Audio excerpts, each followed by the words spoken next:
my friends, welcome back to the channel. Today we are going to be doing something that I have wanted to do for such a long time, especially ever since getting back into reading, and I'm going to be tier ranking my 5-star and 6-star books technically. So basically what I have is I've created a tier list and such, and I'm just going to kind of take you guys through it, my thoughts and my feelings, especially when I first read it compared to how I feel about them now and such. So give me just 1 second. I'm going to start screen recording. Yes, I'm going to start screen recording right now. Okay, so you guys should be able to see it up on the screen right now. Hopefully y'all can see. But the first tiers that I have basically for this tier ranking list is the first one, which is Has Become Part of My Soul. These are books that basically sound like they have. They are literally like infused with my soul. I constantly think about them pretty much every single day. I constantly think about them, you know? And then I have my 6-star loves. These are the books that I still rate 6 stars, but I don't think about them as often as I would like to, essentially, you know? And then I have valid 5-star reads. These are the ones that are just like, they're good in the 5-star camp, and I just love them being in the 5-star camp, essentially. And then the next one that I have is great, but would rate lower. These are books that I'm like, they were good in the moment, but like, if I were to reread them now, they'd probably go down to maybe like a 4-star, depending on like what the book is, essentially. And then the next category I have is Made Me Who I Am. So these are the books that kind of shaped me in my childhood specifically, and just things that I just enjoyed reading so much, essentially. And then the last one I have is What Was I Thinking? These are basically books where I'm like, I don't know if I was like tripping on something, but like, I'm like, I rated that 5 stars, and like, you know, it's just one of those things. So I obviously have my books down here. I have about 32 books according to what it says here. So the first one we're going to start off with, I believe this is Harry Potter and the Order of the Phoenix. You know what?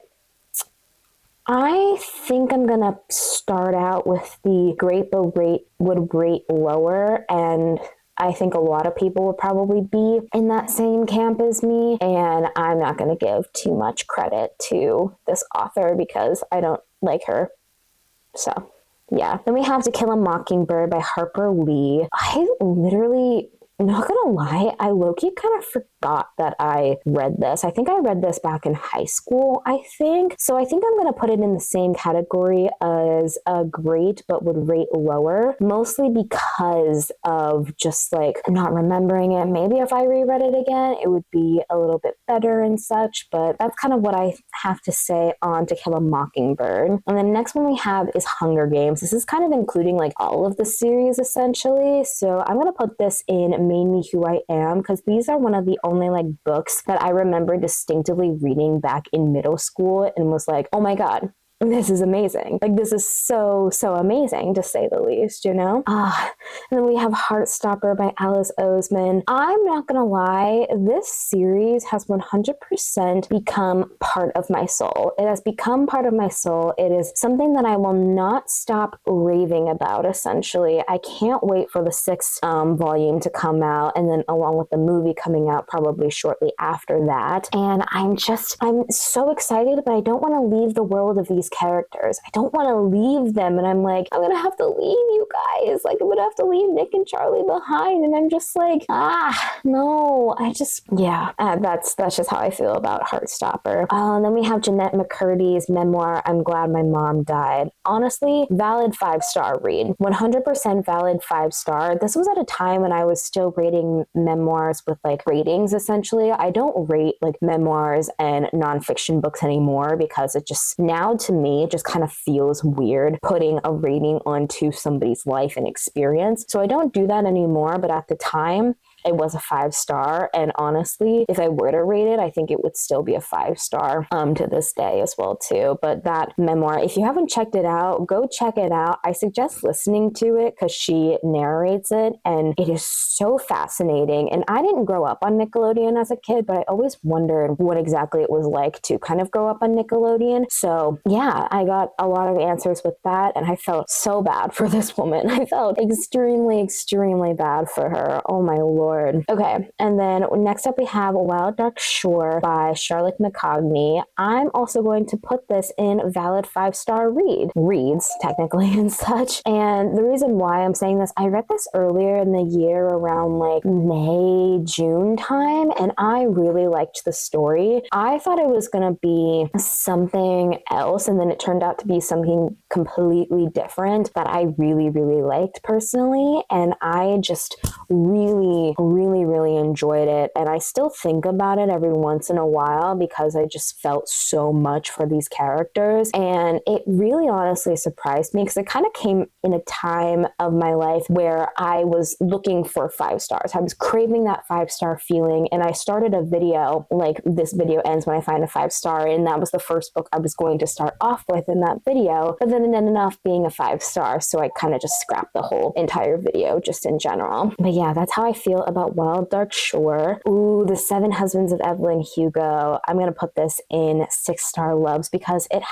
was a part of my soul for a little bit, but I think about Evelyn Hugo a lot, but like not as much as I do with Heartstopper, you know? And The 7 Husbands of Evelyn Hugo, if you haven't read it yet, you should go read it. It's by Taylor Jenkins Reid. She's one of my favorite authors of all goddamn time and such. And I love it. I love it so much personally. Oh, and then next one we have is Many Lives, Many Masters by Brian Weiss. Now, I would put this in valid 5-star read, but I'm going to put it into Made Me Who I Am. I read this a little bit later in December of 2023, I think. And basically that book is about reincarnation and it's basically about reincarnation and past lives and what like past trauma can do to your soul, can do to your body or whatever, and kind of just learning more about that essentially. I think that if like you are struggling with like what happens when we die and like what exactly happens to our bodies and our souls, this is a really, really good book for you personally. If you are really struggling with that, I would 100% like suggest picking that up. And then we have King of Sloth and Twisted Hate by Anna Huang. They're right next to each other. I love that. I'm going to talk about King of Sloth first, and that one's going to go in a 6-star loves because I still think about Salome and Javier, but I don't really think about them like as much. I want to kind of reread that series and such to just kind of like understand a little bit more. Well, once all of the books are published and such, which won't be for at least another year or so, but that's okay, to be honest. I loved their love story. I related so much, not just with Javier, but also with Salome as well too, and some of the struggles that she had to go through. I'm like, girl,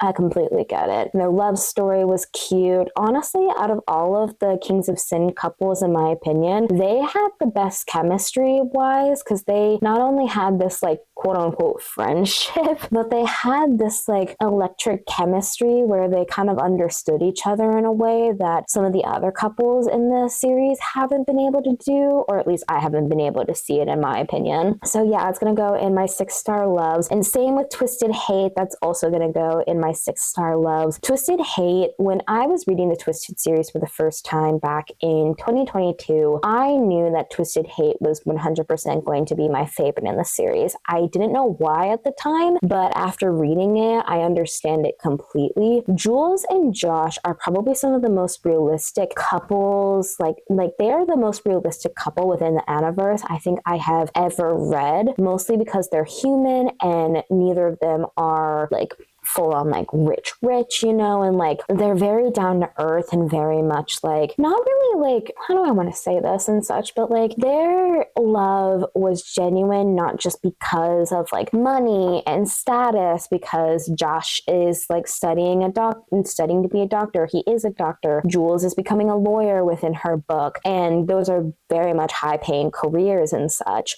but they fell in love with each other for multiple different reasons. And I know I'm going to get a lot of flack for this, but I don't care about what Josh said personally. I forgave him, but I still love it, to be honest with you. But yeah, that's what I think of Twisted Hate. The next one I have is The Last Bird by Taylor Adams. This one's also going to go in 6-star loves. I recently read this as well too, back in like July, I believe. And this was when I was going through a period where nothing was like jumping out to me personally, and I needed just a little bit of like, I needed something. And The Last Word had been on my TBR for a long time, essentially. I've had it on, I had it through like the Book of the Month service and such. So I've had it for ever since I joined Book of the Month, which was like in 2023, I think, but I can't remember off the top of my head. But The Last Word is literally one of my favorite thrillers I have ever read. Mostly because if you guys have seen that video where I did read The Last Word, when it comes to that, it was just one of those things where I'm just like, oh my God, this is so cool. This is so fun. I wouldn't even like think of this personally. Like I wouldn't even think of like doing something like this, you know? It was just one of those things where you're just like, holy crap, like what exactly, where did he come up with this? I just want to know where he came up with this plot, where he came up with this storyline. I'm not going to say anything about it because I think it's best if you just like read it as you go. And it's just like one of those things where you're just like, oh my God, this is amazing. Like it's truly amazing. And then the next one that I have is The Naturals by Jennifer Lynn Barnes. This has become a part of my soul. I still constantly think about Cassie and Dean and Michael and Leah and Salone and the other characters within this series. And whenever I look at like, you can't see them in the background right now, but like my series shelf is literally to like the right, maybe the left to you guys, but I'm not too sure to be honest. But I have a whole section dedicated to Jennifer Lynn Barnes along with my Heartstopper collection. And I've been wanting to reread The Naturals for so long because I just love that series so much. And it literally almost kind of changed my brain chemistry in a way. It literally changed the way that I like just like think about things. And it also solidified that like I do love young adult, even though I'm like 21. I do love young adult, but I like young adult when it comes like when the like teenagers are a little bit more mature and such, kind of like in The Naturals along with Heartstopper. And that one is also a young adult series as well too. Oh, and I forgot to say Heartstopper is also a graphic novel, but I digress. With The Naturals, I was also in a really bad, like I had really bad luck with books before picking up The Naturals, and I finished it in less than 12 hours. And you guys know I'm a slow reader. It takes me a while for me to like really kind of sink into a book, but I just like dove straight in and was just like so captivated so quickly because it was basically Criminal Minds, but with teenagers, essentially. Everybody markets it that way. And it's a really good marketing strategy for doing that because I 100% agree with that. But I will say some of the language is definitely on the YA side. But if you are older and you do like diving into YA, this one is definitely not how I would say juvenile, because for me, with some YA novels, it can take me out of the story if it seems a little bit more juvenile in the way that they're talking and just things like that, where I'm just like, yeah, okay, you know, like, it's just one of those things where I'm like, okay, then, you know, like, yeah, but that's pretty much all I have to say on The Naturals. And then we have It by Stephen King. I mean, this is going to go in my 6-star loves as well, too. I, again, read this for the first time, actually, in 2024, I believe. I listened to it because there's no way I'm lugging around a big-ass brick of a book everywhere and such. And I really did enjoy the story. I think, I will say, a lot of the times when it comes to Stephen King, especially around this, like, era, so many people, like, who are picking up this book now, they don't understand the context in which it was written in, because there are definitely some scenes in here that when I read them for the first time, I was like, oh, okay, we're doing this. I guess we're doing this, you know, but I don't regret my time whatsoever. And I think so many people might get mad at me for this too, but it's one of my favorite Stephen King novels and such because of what it's talking about and the time frame that it was set about as well too. And like so many of the race issues, there's a lot of like things that people are like, oh, I don't know about that, you know, but it's like at the same time, like I've said this in the past. I don't think I've said it to you guys, but I think I've said it like somewhere on the internet. I'm not too sure. But when it comes to Stephen King, in my opinion, there's a reason why certain books of his did so well at the time that they were published. Like if something like It, the way that it's written and like talked about and such, and if it was published right now, I don't think it would do that good. It would not do much good, but then again, it's one of those stories that needs to be told, and it is so fascinating. It's such a fascinating story that I'm just like, oh wow, that's insane, you know? That's kind of all I have to say on that. And then I have All Good People here by Ashley Flowers. Yeah, I think I'm gonna put this in What Was I Thinking? Because thinking back to that, I don't even remember a single thing that happened in that book. I'm not gonna lie. I have it somewhere on my shelf, but do I remember a single thing that happened? No, I really don't remember too much about what happened. So I think if I were to reread this, I think it would get a much lower rating from me personally. So yeah, that's kind of all I have to say on that. Yeah. That's pretty much it for now. And then I have Book Lovers by Emily Henry. I did put this in my this was a 6-star, I will say that, but I think I'm going to put it in the great but would rate lower. I don't think about Nora and Charlie's book very much. I don't think about their story. I don't think about like their development. And I think if I were to reread this, I think I would still appreciate it, but I think it would maybe like go down to a 4-star personally. I don't know why. I just have that feeling that is what I would rate it now if I were to reread it. So yeah, that's pretty much it. And then we have A Court of Mist and Fury by Sarah J. Maas. You guys know, I don't know if you actually know this, but I have a very much love-hate relationship with the ACOTAR series. First book was fine. This book, The Court of Mist and Fury, was amazing, fabulous. Third book was amazing. The novella was just like, okay, moving on. And then Court of Silver Flame, I was just like, oh, okay, we were allowed to publish this? No, that sounds really bad. But I still look in and like good memories sometimes pop up when reading Mist and Fury, but I think it seems too harsh to put it in What Was I Thinking? So I think I'm just going to put it in great but would rate lower. I've learned a little bit more about what my taste is in fantasy / romantasy, because that was the first ever like fantasy romantasy series that I had ever read and such. So I was just kind of like dipping my toe in, was just like, okay, then, you know, like, yeah, that's pretty much it. I don't really have too much to say on that.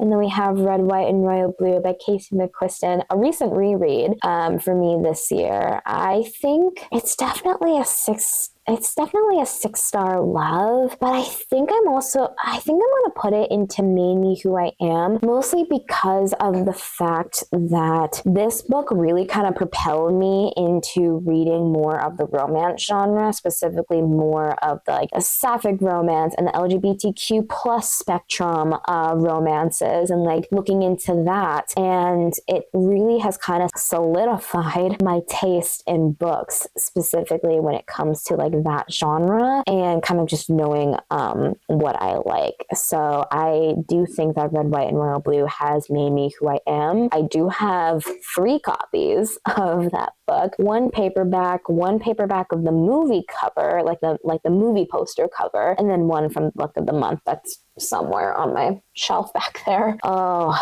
the mixtape by Brittany Cherry. Okay, so a little bit of background on this. I read this within a matter of maybe like 2 days because it just kind of consumed me. And I will say it was a 6-star when I first read it, but if I were to go back and reread it, I think it would be a much lower rating in my opinion, mostly because of the fact that like my reading taste has changed. I read this like last year in like the summertime, I think, in like 2024, and it was good for me at the time that I needed it. But at the same time, it was just one of those things where it's like, this is good, but like, I don't really remember much about what happens in that story. So yeah, I think I would probably rate it lower now, but it was good when I did read it in the moment.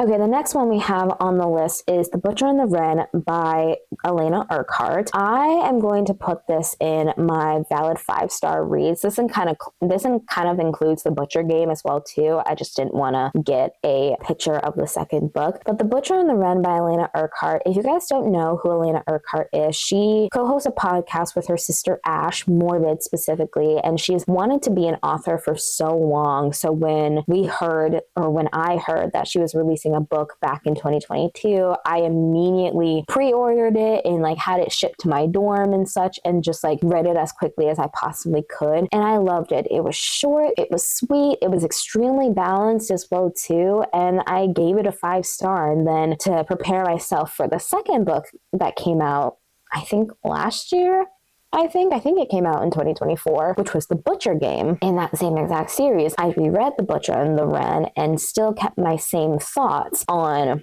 my 5 stars. So it is definitely a very like valid 5-star thing. Like whenever I look back at it, and I sometimes think of like random things that have happened within that book series, and I'm like, where did she come up with that? But then again, she and her sister talk about a lot of morbid things.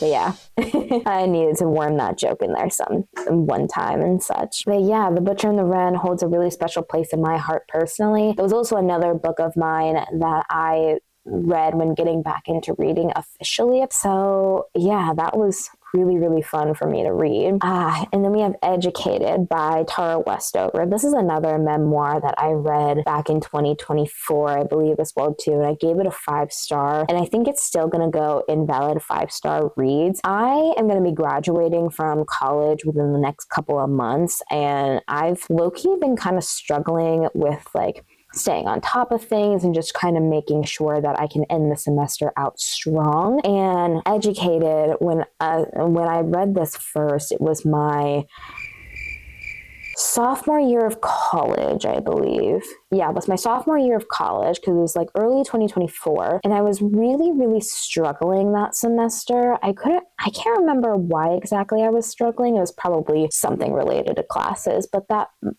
her memoir really kind of helped me put in perspective of how lucky I am to get an education, because not a lot of people have the privilege of being able to get an education, get a degree, and pursue the things that they want to pursue. So I think sometime in the near future, once I finish off like my Goodreads reading goal and such, I want to re-listen to Educated. Same with Many Lives, Many Masters as well too. Ever since like my dog died and such, I've been going through a lot of grief when it comes to her, and just kind of trying to accept that she's no longer with us in the physical form. But with rereading Many Lives, Many Masters, I know that she will be like, it'll help me kind of process it a little bit more into being a little bit more okay with that she's gone, because maybe I'll talk about it sometime on the channel and such, and how the whole thing went down, because you guys didn't get to see her that much because, I started this channel really, really kind of late. But I'm getting off track personally, but like kind of going back on track with that, like Educated is definitely one of those books where you can reread it so many times, and you'll take something new from every single reread, if that makes any sense. So I definitely want to do that again. And then we have Pet Sematary by Stephen King. This is such a valid 5-star. It's one of my favorite of Stephen King's novels, though I will say, if you can't handle horror and scary shit, don't read Pet Sematary. I know people like to argue that It by him is the scariest book that he's ever written. No.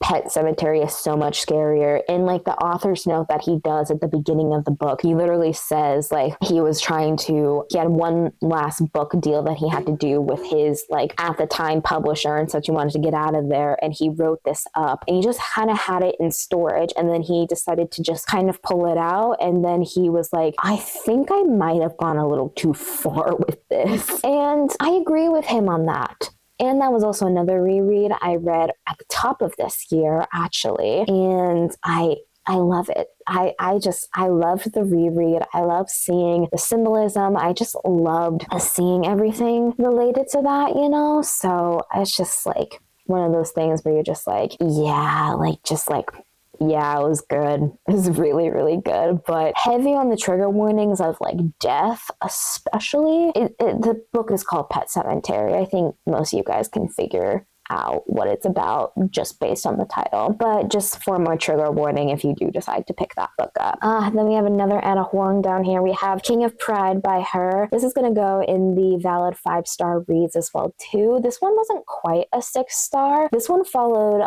Isabella and Kai. I really liked their story. I wasn't too sure how I was going to like their story, mostly because of just like things I've heard. So many people either like or don't like King of Pride, and I really personally loved it. It's one of my favorites of the Kings of Sin series that I've read so far. I still need to read King of Envy, and then King of Gluttony is coming out early next year in 2026, so I gotta catch up with that groove essentially. But with King of Pride, I think I really kind of liked the way their dynamic was, because it's very much an opposites attract type of romance, and to me, opposite attracts is very much one of those things in like one of those tropes where it's the most realistic, because you can still kind of have your opposite like ends of like the spectrum or whatever, and like what you guys love or don't love, but you can find this common ground within each other that you probably sometimes can't find in people who are so similar to you as well too. And for me, with opposites attract, it's one of my favorite tropes to read about, because it means that there will never be like a dull conversation, there will never be like a dull moment, and you guys will be able to have your own individualism along with being there for each other essentially. So I think that's why I kind of liked reading King of Pride, and why I still think it's a 5-star for me personally. So yeah, that's it. Oh, and then we have Radio Silence by Alice Oseman. Again, this is another valid 5-star read for me personally. It's not as high as Heartstopper for me, but it's definitely one of those where I'm just like, yeah, that was really good. That was really, really, really good. I loved it so, so much personally. You know, it's just one of those things where I'm just like, yeah, this is so good. And it's also a very underrated book by her. It basically follows these two kids who are in high school, kind of high school age. They're more in like secondary school because it takes place in the UK and such. So you've got that going on. And it's so interesting to me personally when it comes to like looking at the different things, because it's kind of set in the same universe as like Heartstopper and some of her other novels as well too. But yeah, it's just one of those books where like you're following these two kids. They are sharing a love over a podcast and such, and then they both kind of have these secret identities, and then when they do a podcast where it kind of exposes their secret identities a little bit, it kind of gives to the space of like, will you shy away from who you truly are, or will you dive headfirst into who you truly are and what you truly are, essentially, you know? And I love that personally. I love that so, so much. And then my most recent 5-star, which is Rebel Witch by Kristen Cicerelli. This is 100% still a valid 5-star read for me personally. I just recently read this maybe like a week or so ago. And I will say it's one of those books. It's the second book in the Crimson Moth duology, which is a young adult romantasy series, very much enemies to lovers coded, very much leading into the enemies to lovers, like very much like knife at the throat, or like dagger at the throat scenes, like gun to the head as well, you know, and just like so many of those things. And it just kind of hit all of like the right things for me personally. Because I think something that I've noticed is I do really well with fantasy duologies. Maybe I could do a trilogy as well too, but like with fantasy duologies and like shorter like fantasy series, I have a much better tolerance at getting through those. And with this one, even though it was catered under young adult and it's written for young adults, it's kind of like the same thing with the naturals and such, like where the language is extremely, extremely adult, and also at at the same time, like talking about like not like non like young adult things. Like I wouldn't give this book to like a 14-year-old maybe. I'd probably give this to maybe like a 16-year-old and up personally, you know, just because of like just like what is talked about within the series itself, you know. So yeah, that's all I have to say on that one. And then another Stephen King, we have Fairy Tale by him. This one's going to be another valid 5-star. I will say I don't think about it as much, but when I did read it at the time, I really did enjoy this. I would say it's maybe more on the lower level of valid 5-star read personally, just because of just like so many things, you know, and like that type of stuff. But yeah, not much to say on that one. It follows this 17-year-old boy and such, and he helps out with this older gentleman, and he dies, and he has this dog named Radar, who's this older German Shepherd and such, and Charlie discovers that the man that he was helping out in his shed basically has this portal that goes down to another world. So it's kind of like a reverse Jack and the Beanstalk situation, and like the world has been desolated, and it's almost kind of up to Charlie to just kind of like save it, you know? And it was a very interesting plot. I want to reread it someday. I just don't know when I'm going to reread it, you know? It was just like, it was still a very good book, and it's not horror, so if you want to like dive into Stephen King but don't want to do horror, I would 100% recommend Fairy Tale, since it's not horror based whatsoever, you know? And then we have Darling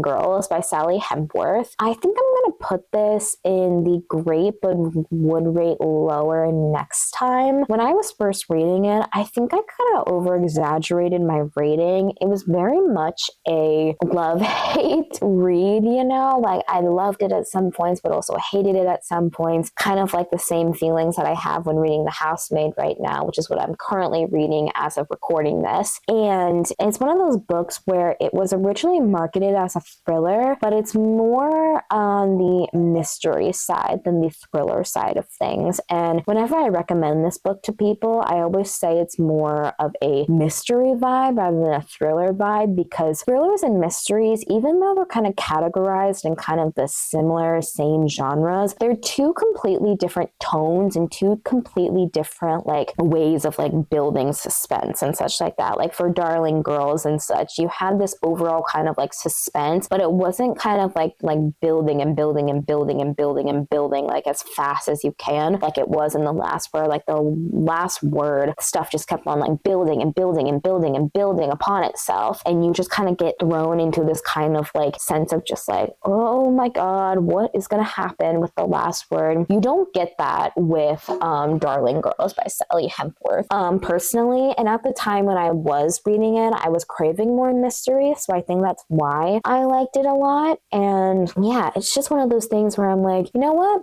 Not too bad. It was really great when I first read it. If I were to reread it again, it would probably be on the lower end and such. So yeah. Then we have Human Acts by Han Kang. Low key, I don't remember a single thing about this book, so I'm going to put it in what was I thinking. That seems kind of harsh. I know that seems kind of harsh, but specifically with the fact of just like, I think I was kind of pressured into rating it a 5-star, because like in the moment it was good, but like I don't really remember a single thing that happens. I know it was sad. It's extremely sad, but I don't remember like too much about it, you know? Because yeah, that's pretty much all I have to say on that. And then we have The Desolation of Double Acre by like in the Miss Peregrine's Home for Peculiar Children series by Ransom Rick, I believe. I'm gonna put this in Made Me Who I Am, because I read these first 3 books back in middle school, and then they started kind of coming out in like the latter half of my high school age, you know? And I kind of want to reread the books again and see if like myself as a 21-year-old, like with like middle school, like 13-year-old Sam, seeing how she thought of them compared to my 21-year-old self, essentially, is what I meant to say there. But yeah, I think I'm just going to put that in Made Me Who I Am, because it's one of those book series kind of along the same of The Hunger Games times. It's one of the only book series that I remember like just like reading because I wanted to read it and I wasn't really pressured into reading it at a certain amount of time and just things like that. And not gonna lie, I think I want to make a podcast kind of talking a little bit more into deeper stuff about like imposter syndrome and specifically what my journey was when it came to reading in the first place. So, but that's a rant for another time, essentially, you know? And then we have The Silent Patient by Alex Michaelides. I don't really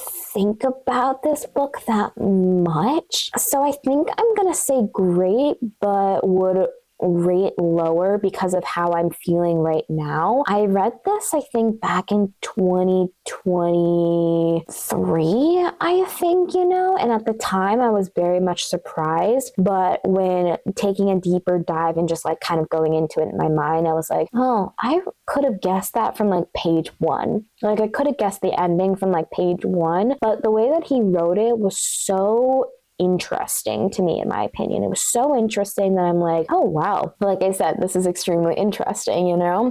But that's all I kind of have to say on The Silent Patient. I feel like everybody kind of knows what it's about, so I'm low-key kind of getting tired, and I've got 3 more left here, so I kind of want to get through them a little bit. But the next one is also another Alex Michaelides book, which is The Fury. And I think I'm going to put that in a valid 5-star read as well, too. Mostly because of the fact this is the one out of all of the books that I kind of remember the most and the one that I want to reread the most personally. I really want to reread this story just to kind of understand it a little bit more. And mostly because the way that he played with narrative and how the story is told, like hooked me in immediately when reading this book. It was so interesting, so just like, what the hell is going on, you know? And then as you kept reading, you're like, things are just getting worse and things are just getting even more worse, you know? And not a lot of people do like this book, and I can understand why people do, but I personally do, because if anything, Alex Michaelides knows how to do a unreliable narrator, and I didn't know I liked unreliable narrators until reading that book specifically reading The Fury made me realize, wow, I think I like unreliable narrators, which I don't know what that says about me and my reading taste, but that's just how I felt a lot of the time when reading The Fury, you know? It's just one of those things where I'm just like, yeah, that was good, and it was good for me, you know, it still holds up to this day. And then the next one I have is The Outsider by Stephen King. This is almost kind of like related in kind of like the red, white, and royal blue standpoint. It definitely made me who I am, specifically with the fact of just like, it was one of the first Stephen King novels I had read in a really long time and such like that. Like I hadn't even read it at that point, but like with Stephen King, I was like, I kind of want to get into Stephen King, but kind of like want to try maybe one of his newer novels out. And I read this actually for a high school class that was just dedicated to reading. Like we just brought in a bunch of different books and just like read the entire class, you know, and just kind of like reported back on the book, you know. And I chose The Outsider, and that one took me a little bit to get through, but I remember when reading it, I was just like, wow, that is such a profound story and such just an amazing just like way of combining true crime and supernatural elements, because I personally like it when the two kind of like cross paths personally. And that's also one of the reasons why I like Stephen King so much, is because he plays so much with the supernatural in his books that it just makes me kind of just like be sucked into the actual story itself. So that's all I have to say on that one. And then my last and final book that I have here is Atmosphere by Taylor Jenkins Reid. I want you guys to guess and see which tier you think I will put this in. I will give you 3 seconds.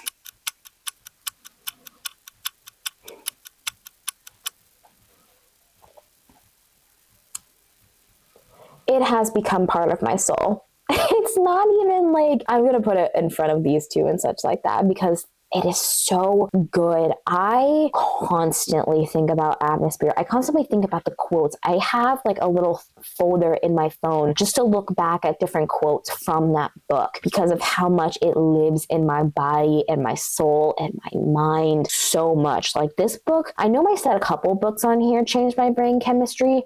this one 100% changed my brain chemistry for the better. It is literally one of the best books, if not the best book I have ever read in my entire life. And that beats out It by Stephen King. Like, that one held the title for a really long time, but Atmosphere, I don't know what she wrote in this book. It obviously spoke to me in a way that sometimes it didn't speak to other people, but because of the way that it was written, it was so magical. It was so amazing that I'm just like, how come I'm the only one that's really feeling this feeling while everybody is like not? I mean, so many people are still loving the story, you know, but like I would give this book 5 million stars if I could. Like I think I gave it an infinity star, you know, like it's just, I can't comprehend how amazing this book was. I just, like the 5-star system doesn't even comprehend how much I love this book. And honestly, I could just like go on and on and on and on about how much I love Atmosphere by her. And it's just one of those things where I could not stop talking about it. You will never like hear me shut up about that book ever. Probably even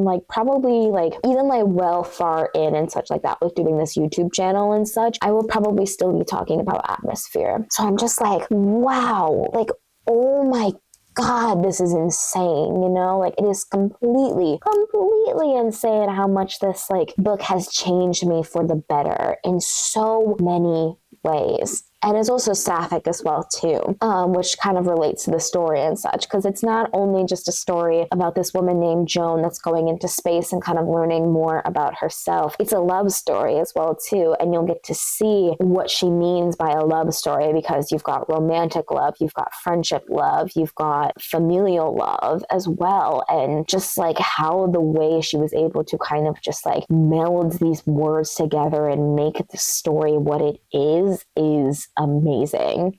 I could go on for a much longer time and such, but I think we're going to end off with you guys here and such like that. So obviously these are the books and such that are on my tier ranking list. Just a little recap, starting at the bottom with what was I thinking? I have All Good People Here by Ashley Flowers and Human Act by Han Kang. And then I have the books that made me who I am. I have The Hunger Games, Many Lives, Many Masters, Red, White, and Royal Blue, The Desolation of Devil's Acre, and then The Outsider by Stephen King. And then I have these books that are great but would rate lower: Harry Potter and the Order of the Phoenix, To Kill a Mockingbird, Book Lovers, A Court of Mist and Fury, The Mixtape, Darling Girls, and The Silent Patient. These guys are the valid 5-star reads.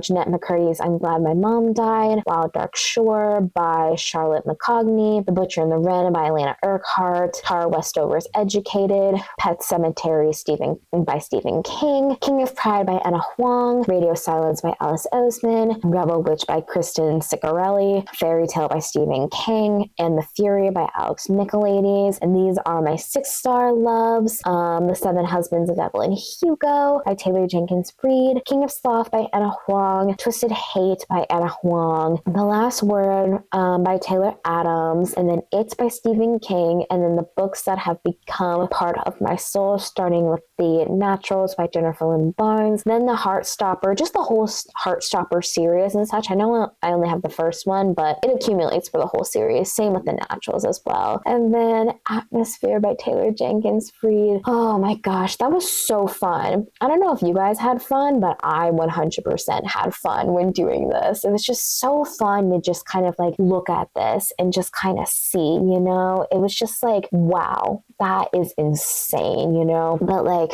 that's all I have for you guys with this video. Thank you guys again so much for watching. Let me know if I should tier rank some other things, if I should tier rank books from like some of my favorite authors, or just like tier rank just in general, you know, whether that's popular book talk books or something along that lines. I plan on doing a ranking of all of the books that I've read in 2025, but that's not going to come until like the end of the year when I finish up all of the books that I have read for the season. So yeah, I really hope you guys enjoyed this, and I really do hope that like you did like it. All of my stuff is going to be in the description down below as well too. Maybe it's popping up on the screen as well too. And I hope you guys have an amazing day, week, month, and year. See you later, friends.